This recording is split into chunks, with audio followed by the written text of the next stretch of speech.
সুপ্রিয় দর্শক, 7 লেট এডিশনে আপনাদের সবাইকে স্বাগত। সঙ্গে আছি আমি রঞ্জু প্রিজবি। আজ আলোচনার বিষয় রাজনীতি এখন। দর্শক, এই আলোচনায় অংশ নিতে আপনারা SMS করুন, লিখে স্পেস আপনার নাম, প্রশ্ন বা মতামত থেকে পাঠিয়ে দিন 16361 নাম্বারে। আমি আবারও বলছি 16361 এই নাম্বারে যে কোনো মোবাইল থেকে। আলোচনায় অংশ নিতে স্টুডিওতে আছেন জাতীয় পার্টির ভাইস চেয়ারম্যান ইকবাল হোসেন রাজু,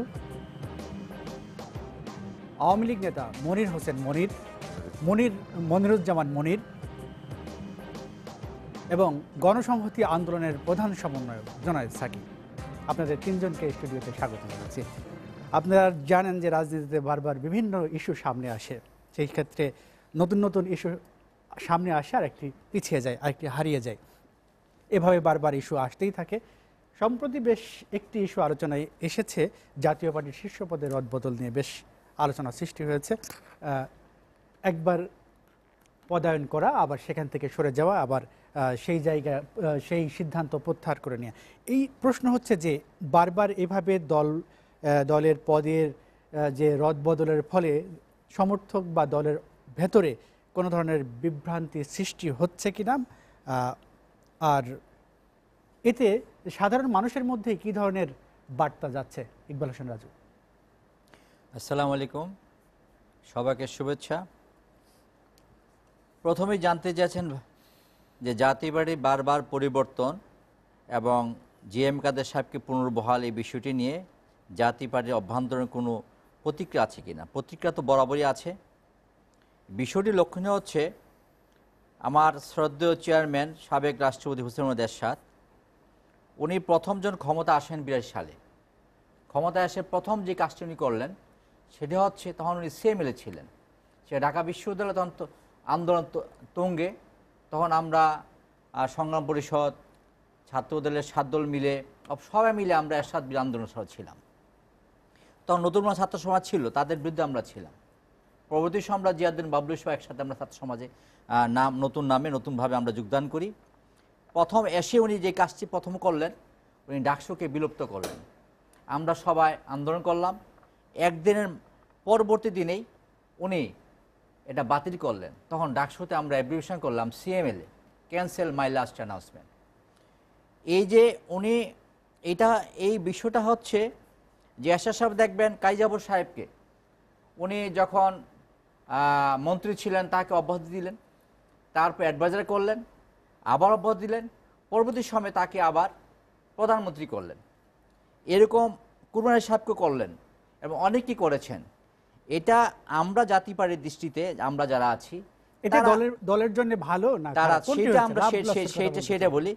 এরশাদ সাহেব যখনই কখন ওদের কোনো ক্ষেত্রে বিচ্যুতি দেখেন তখন পরিবর্তন আনেন, যখন সংশোধন হন তাকে পরিবর্তন করে নেন। এটা বলতে পারেন it's beauty of Ershad politics. আর সেই ক্ষেত্রে আমরা জাতীয় পার্টি সবাই আমরা বুঝতেছিলাম যে জিএম কাদের সাহেবকে আবার সংশোধন করে নিয়ে আসবেন। কেন করলেন? অনেক তখন আবার সাবেক মহাসচিব সহ অপরাপর অনেকেই তখন বলছিলেন জিএম কাদের সাহেব এরশাদের ভাই হিসাবে, উনি রাজপরিবার লোক হিসাবে উনি কার সংযোগ রাখছেন না। এতে এরশাদ একটু বিব্রত হন এবং তারপরে উনি ওনার ভাইকে ডাকে বললেন যে তোমাকে পরে আবার নিয়ে আসব এবং তোমাকে আমি অব্যাহতি প্রদান করলাম। পরবর্তী উনি কথা রেখেছেন, উনি এনেছেন, কিন্তু এতে আমরা একটু বিভ্রান্ত হই। কিন্তু ওই যে বললাম it's beauty of Ershad politics, এই শুরু থেকে আপনার বিভ্রান্ত হন, তো এই ক্ষেত্রে দলের অন্য কর্মী বা সাধারণ জনগণ কি বিভ্রান্ত হচ্ছে না? এই ক্ষেত্রে জাতীয় পার্টির বিষয় হচ্ছে এরশাদ সাহেবকে অনেকবার বিভ্রান্ত করেন, কিন্তু বিভ্রান্তি করার পরে এরশাদ সঠিক সিদ্ধান্তে পৌঁছেন এবং সর্বশেষ সিদ্ধান্তটা তার সঠিক সিদ্ধান্তই। এই সিদ্ধান্তের মধ্য থেকে দল উপকৃত হচ্ছে। এক্ষেত্রে সারা বাংলাদেশে গত নির্বাচনের পর কর্মীরা সব নিষ্ক্রিয় হয়ে পড়েছিল। এই যে জিএম কাদের সাহেবকে অব্যাহতি দেওয়া, তাকে পুনর্বহাল করার জন্য কর্মীরা সারা বাংলাদেশে, রংপুর থেকে শুরু করে সারা বাংলাদেশে অব্যাহত একটা যে গণসংযোগের মধ্যে ছিল, দাবি করেছে। এতে জাতীয় পার্টি ঘুমিয়ে পড়েছিল, এখন জাগ্রত হয়েছে। এই প্রসঙ্গে আপনার কাছে আসতে চাই, এটা কি দল চাঙ্গা করার কৌশল? একটা কৌশল, অনেকটা হয়তো তাই বলতে চেয়েছেন ইকবাল হোসেন রাজু। আপনার কাছে আসতে জয়েদ সাকি, যে সব দলেই কম বেশি আমরা যারা জেনারেল এরশাদের সামরিক শাসন বিরোধী আন্দোলনের শেষ দিকে 90-এর গণ আন্দোলনের সময় আমরা যুক্ত হয়েছি, সেই সময় আমরা ছাত্র আন্দোলনের সাথেও নতুন নতুন যুক্ত হচ্ছি, ফলে আমরা একদম ক্ষুদ্র অংশগ্রহণকারী যে নাগরিক অভ্যুত্থান হয়েছিল তার। তো সেই কারণে জাতীয় পার্টির সম্পর্কে তো আমাদের একটা মানে বলতে পারেন যে মূল্যায়ন আছে আপনাদের, মূল্যায়ন আছে বলতে পারেন, আমাদের একটা নিজেদের রিজার্ভেশন আছে, সেন্টিমেন্ট আছে সেই জায়গায়। তো সেই আলোচনায় এখন না গিয়ে যদি বলি যে বাংলাদেশে একটা গণতান্ত্রিক ব্যবস্থা প্রতিষ্ঠিত না হওয়ার ফলে জাতীয় পার্টি কিন্তু একটা খুব গুরুত্বপূর্ণ মানে বিশেষত নির্বাচনী রাজনীতি একটা গুরুত্বপূর্ণ অংশ হয়ে থেকে গেল। এবং যেভাবে আমরা দেখেছি যে ৭১ সালে মীমাংসা হয়েছিল জামাত ইসলামের বিষয়ে, কিন্তু তারপরেও বাংলাদেশের রাজনীতির গণবিরোধী জায়গাটাই তাদেরকে আবার যেমন রাজনীতির মঞ্চে অনেক গুরুত্বপূর্ণ জায়গায় নিয়ে এসছে, তেমনি জাতীয় পার্টিরও সেই একই পরিণতি ঘটেছে যে তারাও আবার একটা গুরুত্বপূর্ণ জায়গায়। এখানে আপনার কাছে মূল বিষয়টি আমি আসতে চাই, আমি জাতীয় পার্টির এখনকার আপনি যে প্রশ্নটা করেছেন সেটার জায়গা থেকে যদি বলি, জাতীয় পার্টি কিন্তু গত ২০১৪ সালের যে ৫ই জানুয়ারির যে তথাকথিত নির্বাচনটি হলো, সেইখান থেকে জাতীয় পার্টি এবং তার আগ থেকে ওইটাতে অংশ নেয়া না নেওয়ার প্রশ্নে যে ঘটনা ঘটল দেশবাসী সবাই জানে। কিভাবে এরশাদ সাহেব পিস্তল দেখিয়ে বলেছিলেন যে আমি তার পলিটিক্যাল ডিসিশন তিনি রক্ষা করতে চেষ্টা করেন, না হলে তিনি এমনকি আত্মহত্যার হুমকি দিয়েছিলেন। কিন্তু তারপরে শেষ পর্যন্ত তাকে কিভাবে হাসপাতালে যেতে হলো, তারপরে আমরা দেখলাম যে তিনি গলফ খেলছেন এবং তার দলকে শেষ পর্যন্ত আলোচনার বিষয়টি কিন্তু এই জায়গায় না, আমি আলোচনার বিষয়টা এই জায়গায় আমি আমার লাস্ট লাইনে চলে আসি। তার মানে জাতীয় পার্টি সেই থেকে এখন পর্যন্ত আর এখন কোনো স্বাধীন দল নয়। জাতীয় পার্টিকে আমরা দেখছি যে সরকারের অনুগত একটি বিরোধী দল হিসেবে, যাকে অনেকে এই যে আপনি সরকারের অনুগত বিরোধী দল বলছেন, এইখানেই বলতে চাই এই জায়গায় জাতীয় পার্টির রোলের জায়গাটা তৈরি হয়ে গেছে। এখন তার ফলে যেটা হচ্ছে যে জাতীয় পার্টির ভেতরে যা কিছু ঘটছে এটা কি জাতীয় পার্টির নিজস্ব ডাইনামিক্স, নাকি এটা আসলে কোনো আমার প্রশ্নটি এখানে যে রাজনীতিতে যে ঐক্য অনৈক্য এবং অবিশ্বাসের জায়গা সৃষ্টি হয়েছে, বিভিন্ন সময় আমরা শিরোনাম দেখি যে বিএনপিতেও নেতাদের সরকারি দলের সঙ্গে সখ্যতা আছে কারো কারো, আবার অন্যান্য দলের প্রসঙ্গ একই রকম আসে। যেমন উদাহরণ হিসেবে দেওয়া যেতে পারে যে আওয়ামী লীগেও নব্য আওয়ামী লীগারদেরকে তালিকা করা হচ্ছে, এই ধরনের একটা খবর কিন্তু এরই মাঝে এসেছে, রাজনৈতিক অঙ্গনে আলোচনা হচ্ছে। আসলে এই যে ধরনের জটিলতা এবং বিশ্বাস অবিশ্বাসের জায়গা, যে কথাটি আপনি জাতীয় পার্টিকে ধরেই বলছিলেন। হ্যাঁ, আমি ওইটাতে আসছি যে জাতীয় পার্টি, আমি যদি খুব মানে কোনো রাজনৈতিক মানে রেটরিক ছাড়া বলি যে এই মুহূর্তে তাদের ভূমিকায় তাদেরকে একটা স্বাধীন দল আর মনে হয় না। এবং তাদের অনেক জিনিস, এটা তাদের দলের চেয়ারম্যান জেনারেল এরশাদ প্রায়ই এটা প্রকাশও করে ফেলেন যে তিনি স্বাধীনভাবে সিদ্ধান্ত নিতে পারছেন না, তার উপরে মামলার খরচ ঝুলছে এবং তিনি কি রাজনৈতিক ভূমিকা নেবেন সেটা আসলে তার মানে ওইভাবে নির্ধারিত হয়ে যাচ্ছে। ফলে জাতীয় পার্টির ভূমিকাকে আসলে একটা সরকারের চাওয়া মানে এবং না চাওয়ার উপরে তার ভূমিকা অনেকখানি জায়গায় দাঁড়িয়ে যাচ্ছে।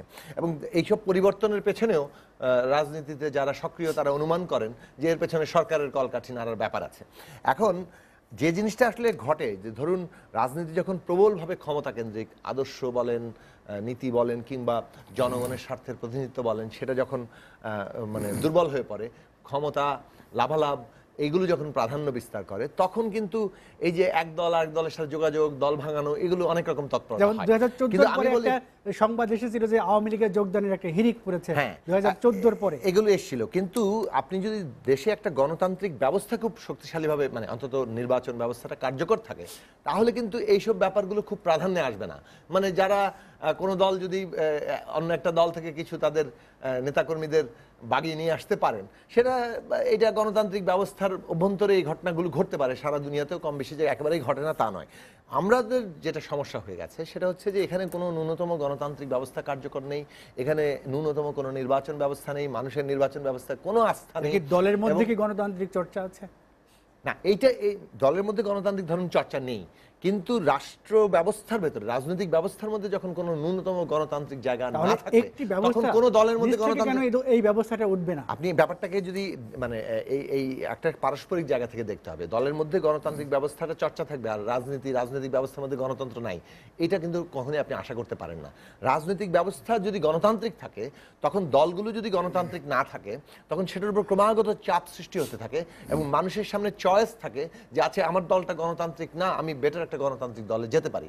কিন্তু রাজনৈতিক ব্যবস্থার মধ্যে যদি কোনো গণতান্ত্রিক জায়গা না থাকে, মানুষ ন্যূনতম ভোটই না দিতে পারে এবং ভোট দেওয়ার ব্যাপারে মানুষ সম্পূর্ণ আস্থা হারিয়ে ফেলে। এবারে উপজেলা নির্বাচনগুলোতে আমরা যেগুলো দেখতে পাচ্ছি, সেই জায়গায় এবং 30শে ডিসেম্বরের এই ধরনের একটি ভীষণ রকম মানুষের জন্য, ভোটারদের জন্য অপমানজনক অভিজ্ঞতার পরে এসে আমরা যে যে জায়গায় দেখতে পাচ্ছি যে দলের ভিতরে গণতান্ত্রিক ব্যবস্থা বিষয়ে আর কারো মুখ খোলার মতো কোনো অবস্থা নেই। এই দলের প্রধানদের কর্তৃত্ব এমনভাবে প্রতিষ্ঠিত হয়েছে, এটাকে সিস্টেমিক করে তোলা হয়েছে। অর্থাৎ আমাদের দেশের রাজনৈতিক ব্যবস্থার মধ্যে স্বৈরতান্ত্রিক কর্তৃত্ব দলগুলোর ভেতরেও একটা স্বৈরতান্ত্রিক কর্তৃত্বকে ক্রমাগত শক্তিশালী করে যাচ্ছে।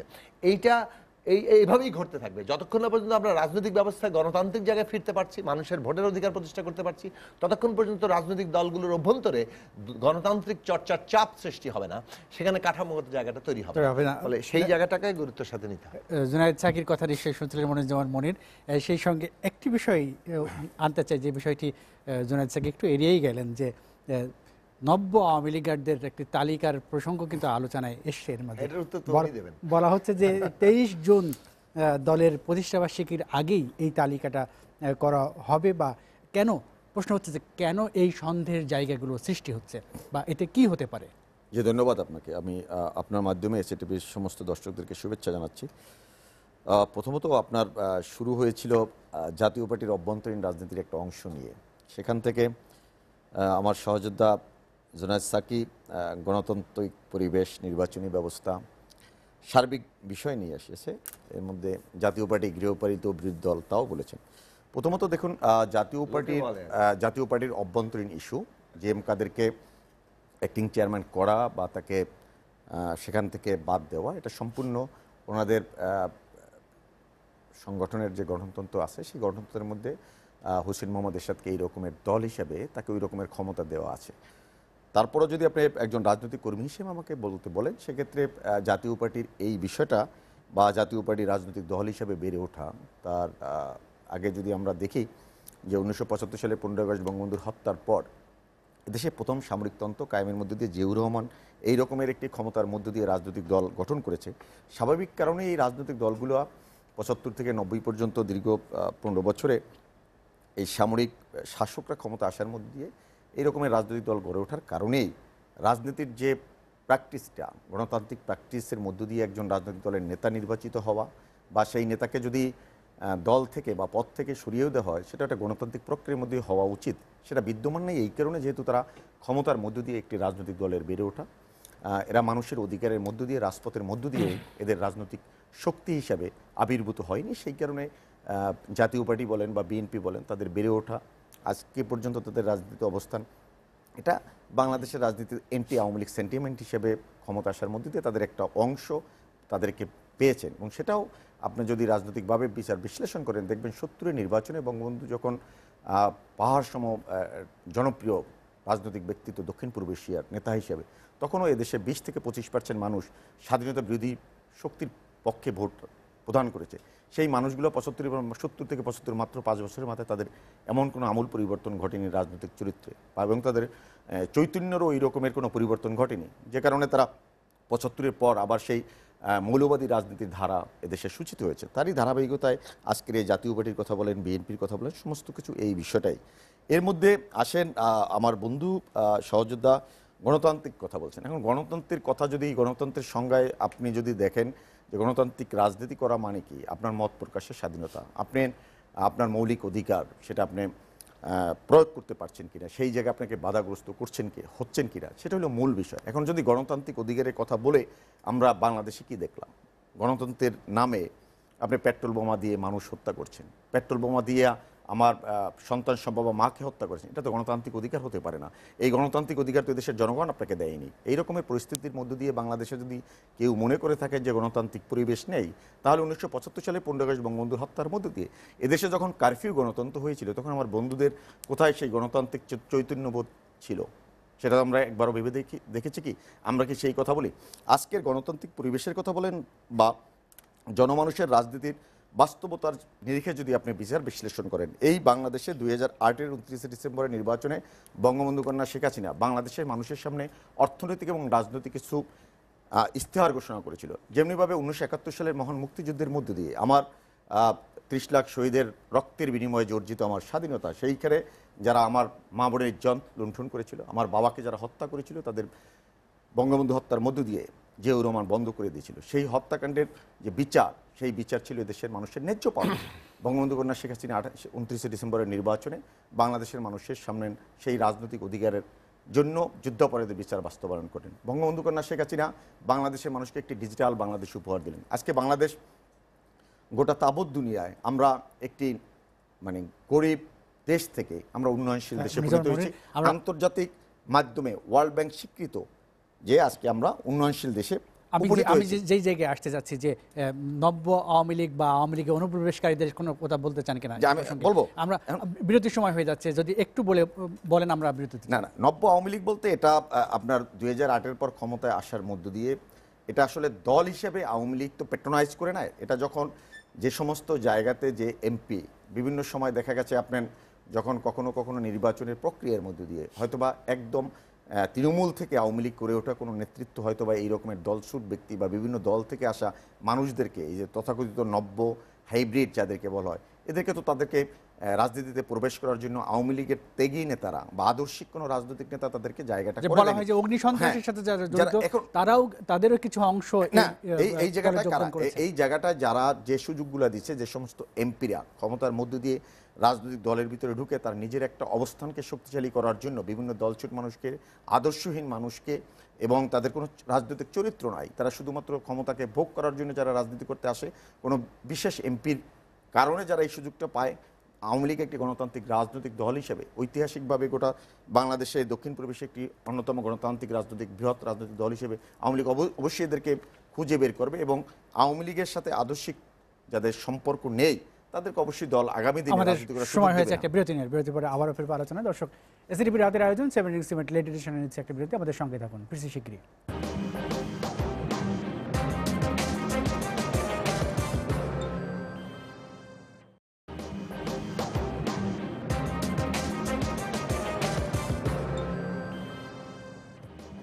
দেখছেন এসিটিভি রাতের আয়োজন 7 লেট এডিশন। আমরা আবারও ফিরছি আলোচনায়। মনিরুজ্জামান মনিরের শেষ কথা দিয়ে শুরু করতে চাই যে অনুপ্রবেশকারীদের বিরুদ্ধে যদি খুঁজে পাওয়া যায় অবশ্যই আওয়ামী লীগ ব্যবস্থা নেবে। জাহিদ সাকি, আপনার কাছেই আসি যে অনেক সময় বলা হয় যে মামলা, অগ্নিসন্ত্রাসের মামলা ঝুলে আছে, এই যারা অনুপ্রবেশ করেছে তারা ওই সেই ঘটনাগুলোর সঙ্গে জড়িত ছিল বা মামলার আসামি, তারা দলে আসার ফলে মামলা বাধাগ্রস্ত হচ্ছে একটি বিষয়। তো এই যে বাঁচার রাজনীতি, যেটা আপনি বিরতির আগেই বলছিলেন, যে গা বাঁচানোর রাজনীতি, রক্ষা পাওয়ার রাজনীতি, যে অনেকেই সুবিধার জন্য এই কাজগুলো করছে, তো এটা সব দলেই আছে। বামদের মধ্যে এই চর্চা কতটা প্রবল আছে? বামদের সব উত্তর আমি দিতে পারবো না, আমি আমার দলের উত্তরটা দিই গণসংহতি আন্দোলনের পক্ষ থেকে। আমি যে জিনিসটা বলবো যে আওয়ামী লীগের দিক থেকে এখন কিন্তু একটা এটা স্ট্র্যাটেজি, তাদের প্রচারণার কৌশল, যে মানে যখনই একটা তাদের দলের দিক থেকে কোনো একটা অপকর্মই বলবো যে তৈরি হচ্ছে, কোথাও হামলা মামলা, ধর্ষণ, সন্ত্রাসী তৎপরতা, দুর্নীতি, অমুক তমুক, তখন তারা একটা প্রচারণার জায়গা নিয়ে আসেন যে আমাদের এখানে প্রচুর অনুপ্রবেশকারীরা ঢুকেছে। একবার তো আওয়ামী লীগের সাধারণ সম্পাদক বলেছেন একটা, যে কি যেন একটা মানে অনেক কাউয়াদের মানে এই ধরনের একটা শব্দ ব্যবহার করেছিলেন তিনি। তার মানে অনুপ্রবেশকারীরা আসছে এবং যেমন দলটা আমরা ভালোই আছি কিন্তু কিছু লোক এসে ডিস্টার্ব তৈরি করছে, এটা একটা জায়গা। ফলে এইটাকে আমি মনে করি যে এইটা আওয়ামী লীগের রাজনৈতিক কৌশলের অংশ। আবার আরেকটা আসপেক্টও আছে যে একেবারেই এখনকার পরিস্থিতিতে কেউই যে ঢুকছে না তাও নয়, ঢুকছে এই অর্থে যে যেহেতু পুরো রাজনৈতিক অবস্থার মধ্যে বিরোধী দল মানে হচ্ছে মামলা হামলা খেয়ে একেবারে অবস্থা খারাপ, প্রত্যেকের নিঃস্ব হওয়ার মতো অবস্থা হয়েছে। মানে এগুলো তো আমরা একই সমাজে থাকি, আমরা তো জানি কি ঘটছে। ফলে কারো 250 মামলা, কারো 20টা মামলা, কারো 30টা মামলা, কারো 100টা মামলা, এবং তারা যে পরিস্থিতির মধ্যে আছেন তাদের অনেকেই হয়তো শেষ পর্যন্ত নিজের ধৈর্য রক্ষা করাটা কঠিন হয়ে পড়ছে, অথবা অস্তিত্ব রক্ষা করাটাই কঠিন হয়ে পড়ছে, তারা হয়তো যোগ দিতে পারেন। তাহলে এটা কি কোনো স্বাভাবিক পরিবেশ হলো? এটা তো কোনো স্বাভাবিক জায়গা হলো না। আচ্ছা, আমি আমাদের মানে মনিরুজ্জামান মনির যে কথাগুলো বললেন যে সামরিক শাসন বিরোধী লড়াই, আচ্ছা সামরিক শাসন যে আসলো মানে জেনারেল জিয়াউর রহমানের নেতৃত্বে একবার, তারপরে দ্বিতীয় দফায় জেনারেল এরশাদের নেতৃত্বে, তার বিরুদ্ধে লড়াই। আমরা যে রাজনীতি, সেই সময় আমার রাজনীতির বয়স ছিল না, বাট আমি যখন থেকে রাজনীতি করেছি আমার রাজনীতি শুরুই হচ্ছে সামরিক শাসন আন্দোলনের মধ্যে, বিরোধী আন্দোলনের মধ্যে দিয়ে।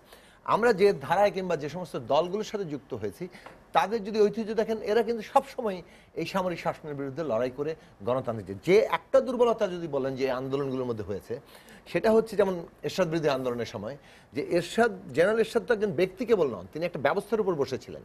সেই ব্যক্তির বিরুদ্ধে লড়াই হচ্ছে, কিন্তু ব্যবস্থাটা যে পরিবর্তন করতে হবে, ব্যবস্থাটা নিজে একটা কাঠামোগতভাবে স্বৈরতান্ত্রিক ব্যবস্থা, সেই কর্মসূচিটা অর্থাৎ একটা গণতান্ত্রিক ব্যবস্থার কর্মসূচি, সেটা 90-এর আন্দোলনের মধ্যে খুব স্পষ্টভাবে সামনে আসেনি।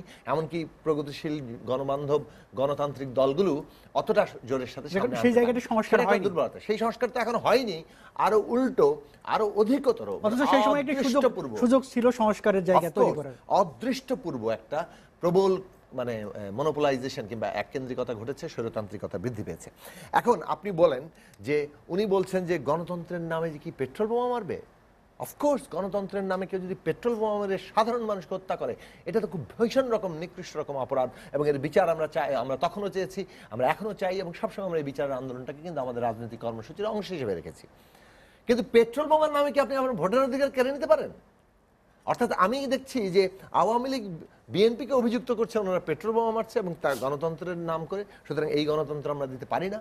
কিন্তু ওনারা আবার পেট্রোল বোমার নাম করে, মানে পলিটিক্যাল কাঠামোটা একই জিনিস, পেট্রোল বোমার নাম করে ওনারা আবার গণতন্ত্রটা কেড়ে নিচ্ছেন, ভোটাধিকারটা কেড়ে নিচ্ছেন।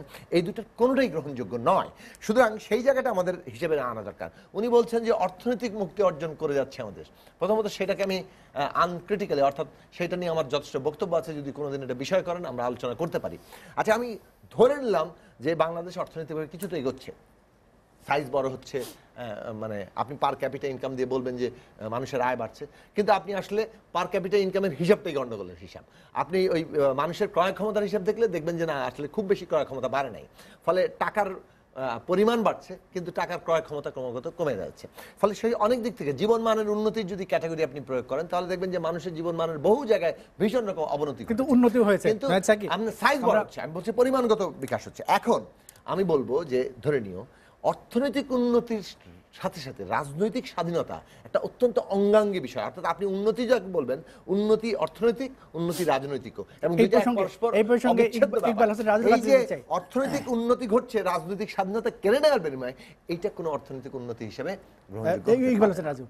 অর্থনৈতিক উন্নয়ন হচ্ছে রাজনৈতিক স্বাধীনতা কেড়ে নেওয়া হচ্ছে। একটু বলতে হবে অর্থনৈতিক উন্নতির বিষয় বলতে হবে। এখন তো গণতন্ত্র উন্নয়ন একসাথে চলছে, আর উন্নয়নের কথা বলতে গেলে বঙ্গবন্ধু শেখ মুজিবুর রহমান স্বাধীনোত্তর সময় বেশি পাননি, আর জিয়াউর রহমান সব ক্ষেত্রে মারামারি, কাটাকাটি, গোলাগালি, সন্ত্রাস মধ্যে দিয়ে এগিয়ে গেছেন। তারপর একসাথে আসার পর উন্নয়নের ধারাবাহিক দিয়েছেন। আজকে বাংলাদেশি উপজেলার যে নির্বাচন, যেটা বলা হচ্ছে উন্নয়নের স্থপতি, সেইটাই একসাথে সম করা। আমি শাকির দিকে আসতে চাই। শাকি 1990 সালে তখন কেবল কসুর পেরে তরুণে পৌঁছেছেন একসাথে আন্দোলনে। তখন আমি ঢাকা বিশ্ব ছাত্র সমাজের প্রেসিডেন্ট ছিলাম। আমাদের বিরুদ্ধে সাথে যারা ছিলেন এবং আমাদের বিরুদ্ধে যারা ছিলেন তারা সবই আমরা সতীর্থ ছিলাম, ঢাকার মধুতে বসে চা খেতে পারতাম। কিন্তু আজকে কিন্তু ঢাকার বিশ্ববিদ্যালয়ের মধু বসে চা খেতে পারে না, এক হলে সহাবস্থান করতে পারে না। এর দায়ী দায়িত্ব কার? 90-এর পরবর্তীতে যারা একসাথে বিরুদ্ধে আন্দোলন করেছিলেন সব দল, তখন জাতীয় পার্টি ছাড়া কেউ ছিল না, শুধু আসন আব্দুল ছাড়া কেউ তো আমাদের সাথে ছিল না, সবাই বিরুদ্ধে ছিল। সেক্ষেত্রে আমার ভাই প্রথম বললেন জাতীয় পার্টি একটি গণবিরোধী দল। জাতীয় পার্টির এরশাদ আর কি বলছেন উনি, বিরোধী দল, স্বাধীন দল নয়, গণবিরোধী দল যদি বলতে হয়, এরশাদ সাহেব ক্ষমতা ছাড়ার সাথে বলেছিলেন, এরশাদ বলেছিলেন আমি যাওয়ার পর বাংলাদেশ ইতিহাসে আর মার্শাল হবে না, এবং 90 সালের পর অদ্যবধি মার্শাল আসে নাই। এরশাদ যদি গণবিরোধী দল হইতে, এরশাদ জাতীয় পার্টি হতো, তাহলে 1946 সালে আজকের প্রধানমন্ত্রী যে আওয়ামী লীগ আজকে ক্ষমতা রয়েছে, আর উল্টা বেঞ্চে আমরা বলছি 86 সালে প্রধানমন্ত্রী উল্টা বেঞ্চে ছিলেন, এরশাদ সাহেবের জাতীয় পার্টির প্রধানমন্ত্রী মিজান চৌধুরী সাহেব, উনিও আওয়ামী লীগকে এসেছিলেন, মৌদ আহমেদ, কাইজাবার সাহেব, তারা ছিলেন পাওয়ার টেবিলে ছিলেন। সুতরাং সেদিন আমরা গণবিরোধী ছিলাম না। জাতীয় পার্টি এরশাদ কোন প্রেক্ষাপটে ক্ষমতা এসেছিল? সাত্তার সাহেব নিজে বিএনপি নির্বাচিত প্রেসিডেন্ট যখন বললেন আমার মন্ত্রীর বাড়িতে ইমদু এবং মন্ত্রীর গাড়িতে অস্ত্র এবং আমার মন্ত্রীরা লুটেরা, তখন এরশাদের সাহেবের নিকট ক্ষমতা হস্তান্তর করেছিলেন। এরা অন্যভাবে বিকৃত করেন বলেন সেদিন এরশাদ ক্ষমতা হস্তান্তর করেছিলেন। এরশাদ ক্ষমতা নেওয়ার পর উনি চেষ্টা করেছিলেন যে উনি সামরিক ব্যারাকে ফিরে যাবেন, কিন্তু কোনো দল আসে নাই, যে কারণে এরশাদকে জাতীয় পার্টি করতে হয়েছিল এবং নির্বাচন দিয়েছিল। সেই নির্বাচনে একমাত্র বিএনপি ছাড়া সব দল নির্বাচন করেছিল। বিএনপি বরাবর নির্বাচন না করা একটি দল। বিএনপি সবসময় একটা opportunist party. President Ziaur Rahman ক্ষমতা আসার পর কি করেছিলেন, উনি মুক্তিযোদ্ধাদেরকে পাখির মধ্যে গুলি করে হত্যা করেছেন। খুলনা জেলখানে কি করেছেন, এয়ারফোর্স কি করেছেন, সব লক্ষণীয় বিষয় রয়েছে। মানুষ একবার ভুল করে বারবার ভুল করে না।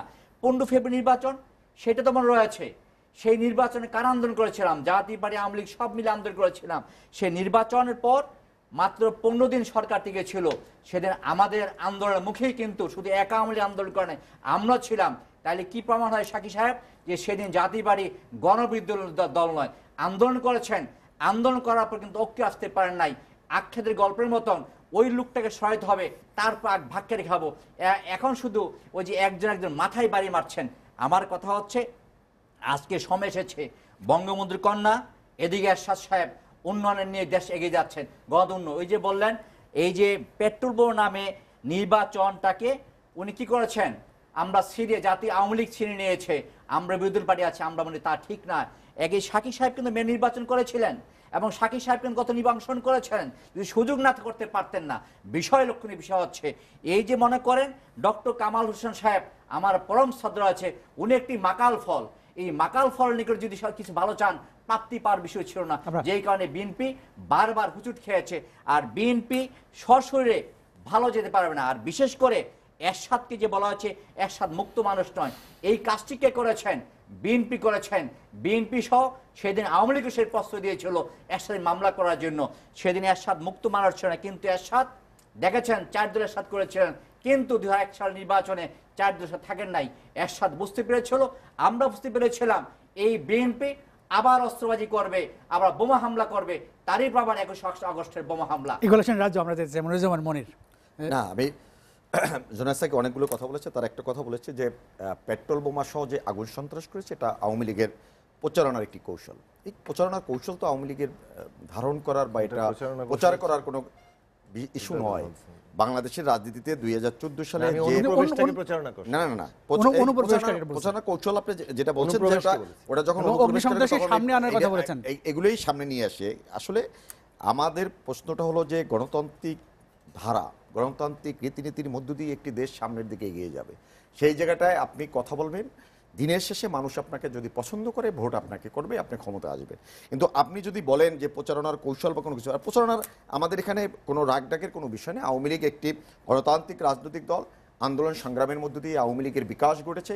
আওয়ামী লীগের নেতৃত্বে এই দেশ মহান স্বাধীনতার আমরা অর্জন করেছি জাতির জনক বঙ্গবন্ধু শেখ মুজিবের নেতৃত্বে। স্বাভাবিক কারণেই আওয়ামী লীগ দেশের মানুষের নারীর টান, মাটির টান এবং মাটির সোদাগন্ধ নিয়ে আওয়ামী লীগের জন্ম, আওয়ামী লীগের বেড়ে ওঠা।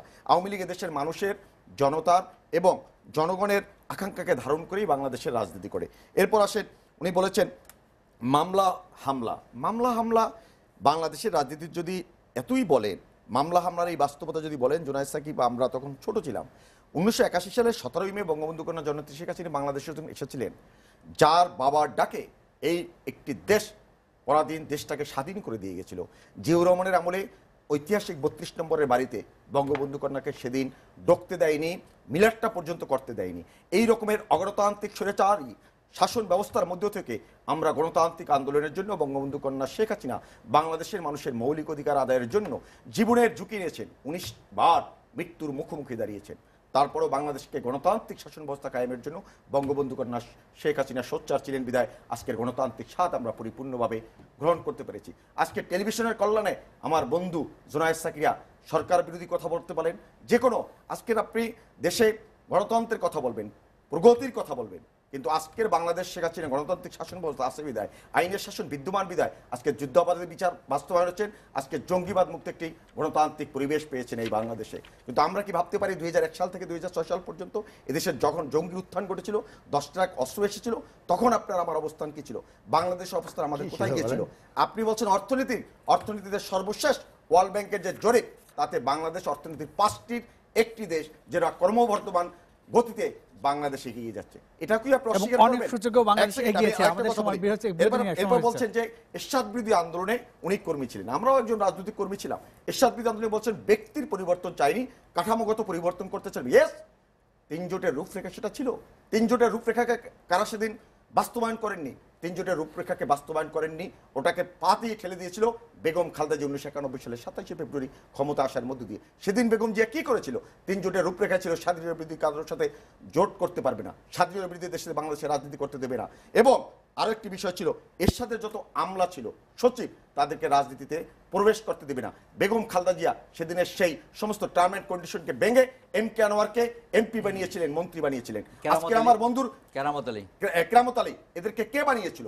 বানিয়েছিল বেগম জিয়া। আমার বন্ধুর যদি কথা বলতে হয় সেখানে আঘাত করতে হবে। গণতান্ত্রিক পরিবেশ এবং সংসদীয় পদ্ধতি সরকার বঙ্গবন্ধু কন্যা শেখ হাসিনার একক নেতৃত্বে বিরোধী দলে থাকার পরও এই দেশে প্রবর্তন করেছিলেন বঙ্গবন্ধু কন্যা। আমাদের সময় হয়েছে একটা বিরতি নেই, বিরতির পরে আবার দর্শক কাছে টিভির রাতের আয়োজন 17 এডিশনে নিচ্ছে আরও একটা বিরতি, আমাদের সঙ্গে থাকুন।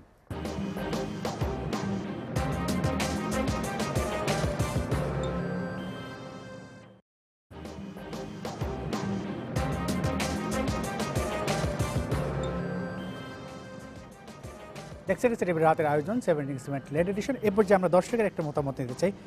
জুনায়েদ সাকির কাছে একটি প্রশ্ন করেছেন,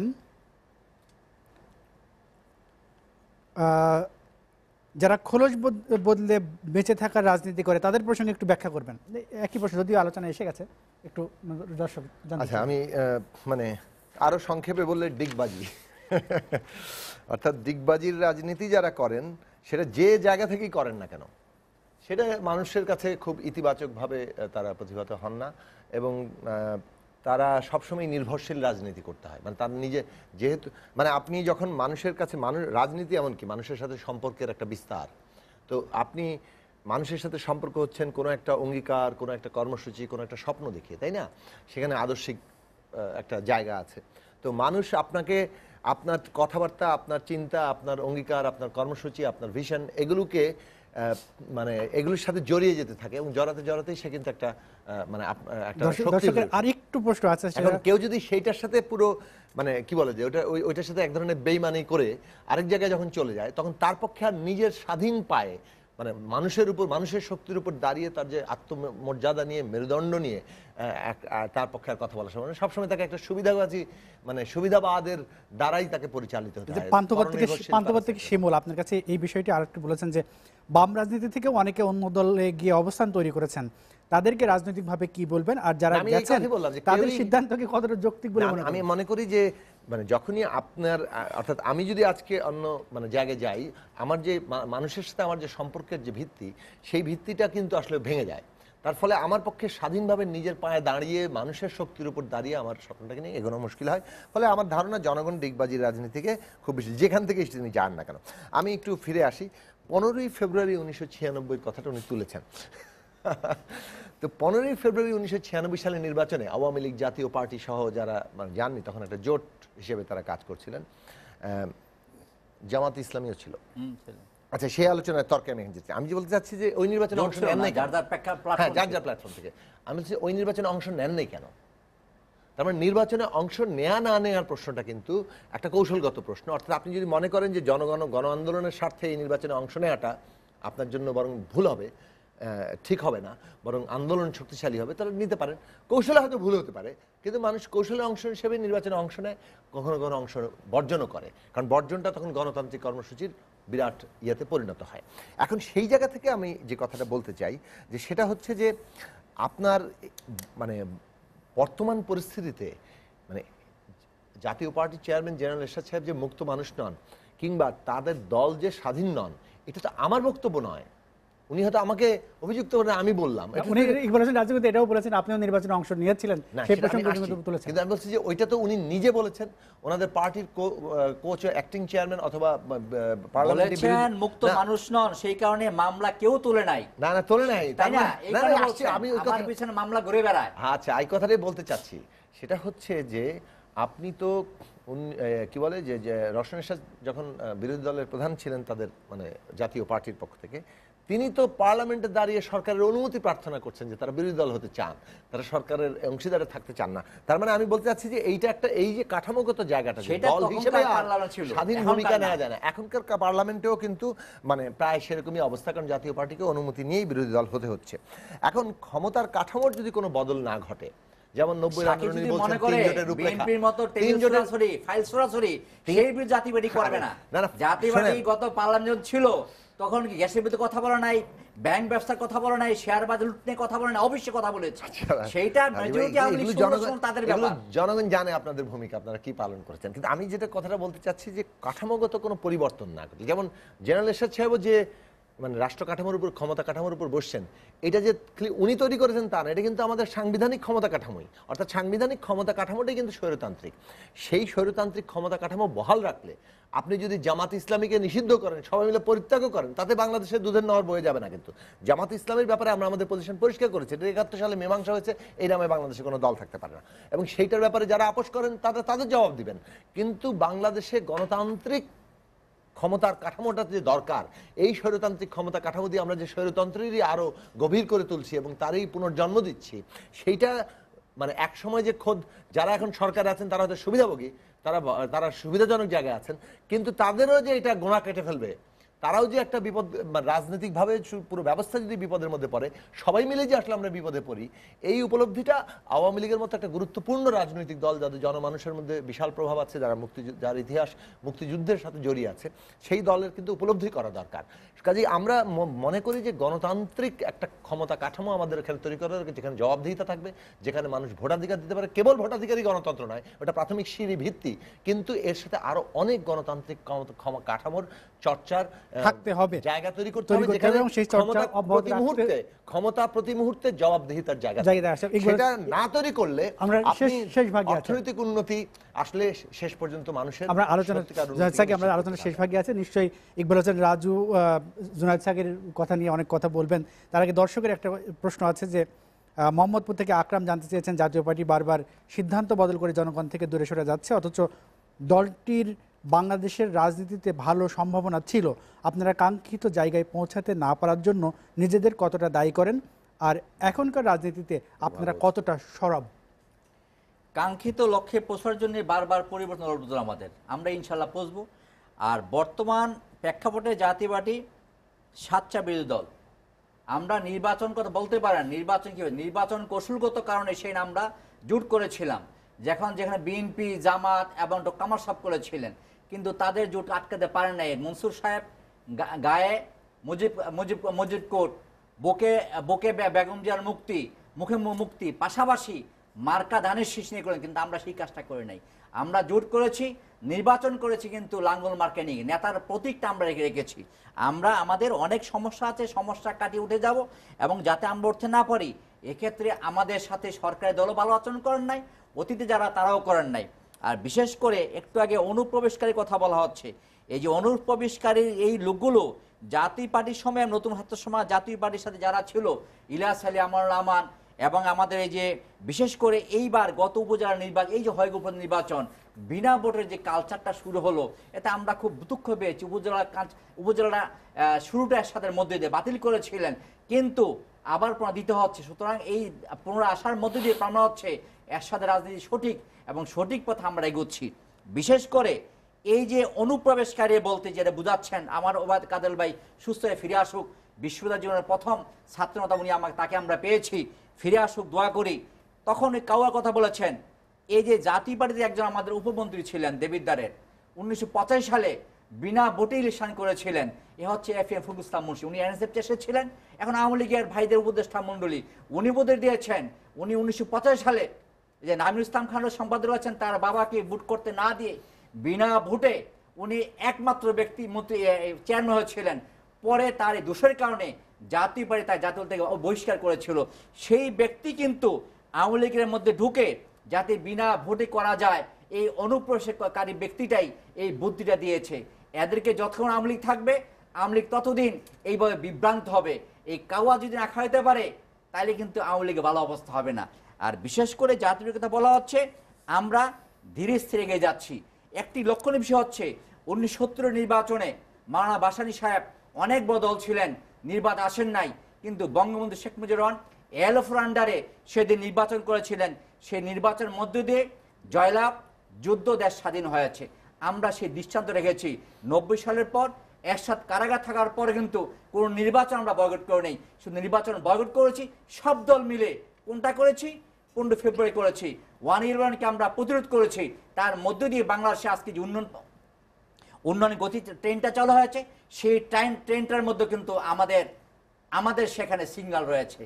ইকবাল হোসেন রাজু, আমরা একটা বাক্য বলবো শুধু আমি যাওয়ার আগে, সেটা যেটা বলেছিলেন আমাকে, যে আপনি তো 30শে ডিসেম্বরের নির্বাচনে অংশ নিয়েছিলেন। তো ভোটে তো আমরা অংশ নিতে চাই, কারণ আমরা তো নির্বাচনের ব্যবস্থার মধ্যে দিয়ে একটা গণতান্ত্রিক চর্চায় থাকতে চাই। ইকবাল হোসেন রাজু আপনার কাছে প্রশ্ন ছুড়ে দিয়েছিলেন যে আপনি কিন্তু অংশ যেটা নিয়েছেন। হচ্ছে যে এই নির্বাচনে আমরা অংশ নিয়েছি, কিন্তু জনগণ ভোট দিতে পারে নাই, কারণ 30 তারিখে নির্বাচন, 29 তারিখ হয়ে গেছে। আমরা এই প্রসঙ্গে যাচ্ছি না, আমরা আলোচনায় ফিরছি। আর একটি প্রশ্ন নিতে চাই মনোজ্জামান মনিরের কাছে। স্কাটন থেকে মওদুদ জানতে চেয়েছেন, হঠাৎ নেতাদের আগমনে অনেক এলাকায় মূলধারার নেতারাই কোণঠাসা আছে, এর অন্যতম কারণ তাদের অনেক টাকার জোর আছে। আমার সঙ্গে একমত হবেন কিনা? না, আমার যে দর্শক বন্ধু এটা বলেছেন তার সাথে আমি অনেকাংশেই একমত। কিন্তু বাংলাদেশ আওয়ামী লীগের যদি গঠন প্রক্রিয়া এবং গণতান্ত্রিক যদি প্রক্রিয়াটা দেখেন, সেই প্রক্রিয়ার মধ্যে কিন্তু যারা এই ক্ষমতাকে কেন্দ্র করে দলের আশ্রয় নিয়ে আসে তাদেরকে কিন্তু আওয়ামী লীগে কখনোই, আওয়ামী লীগের এই 81 সদস্য বিশিষ্ট কেন্দ্রীয় যে কার্যকরী নির্বাহী সংসদ এখানে আমাদের আছে, এটা দীর্ঘ লম্বা প্রক্রিয়ার মধ্য দিয়ে যে দীর্ঘদিন রাজনীতি করেছে তাদেরকেই আওয়ামী লীগের মূল নেতৃত্বে নিয়ে এসেছে। আওয়ামী লীগের জেলা আওয়ামী লীগের প্রেসিডেন্ট সেক্রেটারি দীর্ঘদিন ছাত্র রাজনীতি করেছেন, যুবলীগ করেছেন, তারপর আওয়ামী লীগের নেতা হয়েছেন। কিন্তু এটা হয়েছে, আমি আগেই বলেছি আপনাকে, কিছু কিছু এমপি হওয়ার মধ্য দিয়ে তারা বিভিন্ন সময় বিভিন্ন দল করেছে। হয়তোবা এদেরকে ওই রকমের নির্বাচনী এলাকায়, যেহেতু আমি বললাম যে 75 পরবর্তীতে বাংলাদেশের রাজনীতির সবচেয়ে বড় যে বিষয়টা, জিয়াউর রহমান সবচেয়ে মৌলিক যে ক্ষতিটা করে গেছেন, যে I will make politics difficult for the politician, এই রকমের একটা সংজ্ঞা দেওয়ার মধ্য দিয়ে বাংলাদেশের রাজনীতিতে কিছু ব্যবসায়ী, সিভিল ব্যুরোক্রেট, আর্মি ব্যুরোক্রেট, এদেরকে রাজনীতি করার সুযোগটা জিয়াউর রহমান দিয়েছিলেন। সেই কারণে বাংলাদেশের রাজনীতির যে মৌলিক যে চরিত্রটা, সেই চরিত্রটা নষ্ট হয়ে গিয়েছিল 75 পর থেকে। তারপর থেকে আমরাও হয়তোবা কখনো কখনো দুই একটি জায়গায় হয়তো আপোষ করেছি। আপনাদের দলে যোগ দিচ্ছেন। আমি সেই জায়গাটা ওই পথ অনুসরণ করছেন। আমি ওই জায়গাটায় বলছি যে সেটা বিশেষ কোনো এমপি করতে পারে, কিন্তু অ্যাজ এ হোল আওয়ামী লীগের বঙ্গবন্ধু কন্যা জননেত্রী শেখ হাসিনা 2008-এর 29 ডিসেম্বরের নির্বাচনের পরে যেমনিভাবে বাংলাদেশে একটি শান্তিপূর্ণ পরিবেশ বিরাজ করুক তার জন্য বিজয় মিছিল পর্যন্ত করতে দেয়নি, সাথে সাথে কেউ যেন আওয়ামী লীগে যোগদান না করতে পারে তার জন্য বঙ্গবন্ধু কন্যা জননেত্রী শেখ হাসিনা বারবার বলেছেন। এবং এই কাজটি কারা করেছেন? 2-4 জন যারা বিভিন্ন দল থেকে এসে আওয়ামী লীগের এমপি হয়েছেন, তারা তাদের দলকে ভারী করার জন্য, যেহেতু আওয়ামী লীগ একটি দীর্ঘ প্রক্রিয়ার মধ্য দিয়ে, একটি রাজনৈতিক প্রক্রিয়ার মধ্যে দিয়ে বেড়ে উঠেছে এই রাজনৈতিক দলটি, সেই কারণে এখানে একজন মনে করেন হঠাৎ করে এমপি হলো, কিন্তু সে দলের সাথে যা অ্যাডজাস্ট করতে পারে না, তখন সে কিছু নিজের অনুসারী লোক তৈরি করে। অর্থাৎ দল হিসেবে সাংগঠনিক প্রক্রিয়ার মধ্যে নিজেকে সমন্বয় করার জন্য, নিজেকে জাহির করার জন্য সে একটি বিশেষ বাহিনী তৈরি করার চেষ্টা করছে। এটা বিশেষ কয়েকটি জায়গায় হতে পারে। As a whole Awami League পরিবারের মধ্যে এই সুযোগটা নেই এবং এই সুযোগ কখনোই কাজ করতে পারবে না। আপনি নিশ্চয়ই লক্ষ্য করেছেন, ইকবাল হোসেন রাজু একটি বিষয় বলেছেন যে কিছু উপদেষ্টা মণ্ডলীতে আছেন যাদের পরামর্শে বিনা ভোটের আমি এই রকমের নির্বাচনের কথা বলেছেন। মুন্সি টাইপের যে সমস্ত মানুষ আছে এরা কখনোই আওয়ামী লীগের মূল কাঠামো, আওয়ামী লীগের মূল বডি হলো মাত্র 81 সদস্য বিশিষ্ট। বাংলাদেশের কংগ্রেসের পরে বাংলাদেশ আওয়ামী লীগ একমাত্র রাজনৈতিক সংগঠন যে সংগঠনটাকে আপনি খুবই সেন্ট্রাল কমিটিতে, খুবই মূল কমিটিতে খুবই কম সদস্য নিয়ে একটি এক্সিকিউটিভ বডি আমাদের আছে। সেই জায়গাটাতে এই ফখরুল ইসলাম মুন্সি বলেন বা অন্যান্য যারা তথাকথিত রাজনৈতিক নেতা হিসেবে নিজেদেরকে আওয়ামী লীগে নিজেকে বিরিয়েছে, বাট ওই রকমের রাজনৈতিক জায়গায় যেতে পারেনি। আপনি দেখেন আওয়ামী লীগ 75 বঙ্গবন্ধু হত্যার পরে এদেশে আওয়ামী লীগ যারা করেছেন, আমির হোসেন আমু, আব্দুর রাজ্জাক, তোফায়েল আহমেদ, আব্দুল জলিল, এই সমস্ত ডাকসাইটের নেতা যাদের দীর্ঘদিনের রাজনৈতিক অভিজ্ঞতা কি ছিল। আমির হোসেন আমু, তোফায়েল আহমেদরা মুক্তিযুদ্ধের সংগঠক, আব্দুল রাজ্জাকরা মুক্তিযুদ্ধের সংগঠক, তারা আওয়ামী লীগের প্রেসিডিয়াম মেম্বার ছিলেন। সো আওয়ামী লীগে কখনোই এই রকমের কেউকে নিয়ে আওয়ামী লীগ করতে হবে এই সুযোগটা নেই। এটা জাতীয় পার্টি বলেন বা বিএনপি বলেন, অন্য দলে আছে, বিশেষ করে বাম সংগঠন বলবেন, তারাও একটা রাজনৈতিক প্রক্রিয়ার মধ্যে দিয়ে, একটি প্রসেসের মধ্যে দিয়ে, তাদের সংখ্যায় কম হইতে পারে, বাট তারা পজিটিভ পলিটিক্সটা করার চেষ্টা করে। কেউ হয়তো বা মানে নেগেটিভ রাজনীতি করে, মনে করেন সেটা তার বিশেষ কিছু রাজনৈতিক স্বার্থের জন্য, but as a whole Awami লীগের সাথে সাথে যদি আমি বলি কিছু বাম গণতান্ত্রিক রাজনৈতিক দল আছে। আমি এখনো বলি রাজনৈতিক কর্মী হিসাবে বাংলাদেশের সবচেয়ে বেশি প্রয়োজন হলো মুক্তিযুদ্ধের সপক্ষের এবং অসাম্প্রদায়িক বাংলাদেশের দার্শনিক চিন্তা নিয়ে যারা রাজনীতি করে সেই সমস্ত রাজনৈতিক দলের বিকাশ হওয়া উচিত। যেমন আমার সিপিবি বলেন, গণতান্ত্রিক আমার বন্ধু যেটা রাজনীতি করতেছে এই রকমের বাসদ বলেন, এই রকমের রাজনীতির তাদের শক্তিশালী রূপ তোদের যদি আসে তারা শক্তিশালী হিসেবে আত্মপ্রকাশ করতে পারে, তার দেশের জন্য ভালো হবে। আরেকটি কথা আমি এই কারণে আমরা একেবারে শেষ এক মুহূর্তে। সেকেন্ড আমি বলে দিচ্ছি, সেটা হলো যদি আমি প্রশ্নের উত্তর না দিই তাহলে রিজভী ভাই আমি নিজের কাছেই হয়ে থাকবো। রাজনৈতিক দল হিসেবে বিরোধী দলের ভূমিকাটা হবে কি আপনি ঢিল ছোড়াছুড়ি মারবেন? আমরা তো 2008 সালের পর 2009 সাল থেকে 2014 সাল পর্যন্ত বিশেষ একটি দলের নেতারা বিরোধী দলের নেতা ছিল এবং মহিলা সংসদীয়রা যে রকমের অকথ্য ভাষায় জাতির পিতা সম্পর্কে মন্তব্য করেছে, বঙ্গবন্ধু কন্যা সম্পর্কে মন্তব্য করেছে, এবং তারা তাদের ওই দলের প্রধান বেগম জিয়া, সাবেক বিরোধী দলের নেতা, উনি কয়দিন পার্লামেন্টে গিয়েছিলেন। এরশাদ সাহেবের দল তো বিগত 5 বছর না টানা 10 বছরে তাদের পার্লামেন্টে উপস্থিতির হার, এবং ফখরুল ইমাম নামে এক ভদ্রলোক আছেন, উনি বেশ আমার সাথে কয়েকটা টেলিভিশনে ছিলেন, খুব ভালোভাবে অর্থনীতির বিষয়গুলো ব্যাংক এর সেক্টর নিয়ে অনেক পজিটিভ কথা বলছে, এবং এটাই হওয়া উচিত। মানে গঠনমূলক সমালোচনা যদি করে আমরা সেই প্রত্যাশায় রাখতে চাই, করে আমরা ইতিবাচক দিকে এগিয়ে যাওয়া। এবং একেবারে শেষ পর্যায়ে বিরোধী দল আলটিমেটলি হলো আপনার মানে তারাই আলটিমেটলি সরকার যদি কোনো কারণে সংসদীয় পদ্ধতি সরকারে যদি সরকার ব্যর্থ হয় সেখানে বিরোধী দল হিসেবে তারা কিন্তু আমরা আলোচনা একেবারে শেষ পর্যায়ে মনির এক লাইনে শেষ করব। না মানে আমি এক লাইনে এটাই বলি যে বাংলাদেশের বিদ্যমান পরিস্থিতি আসলে কার্যত কোনো বিরোধী দল সংসদের মধ্যে নেই।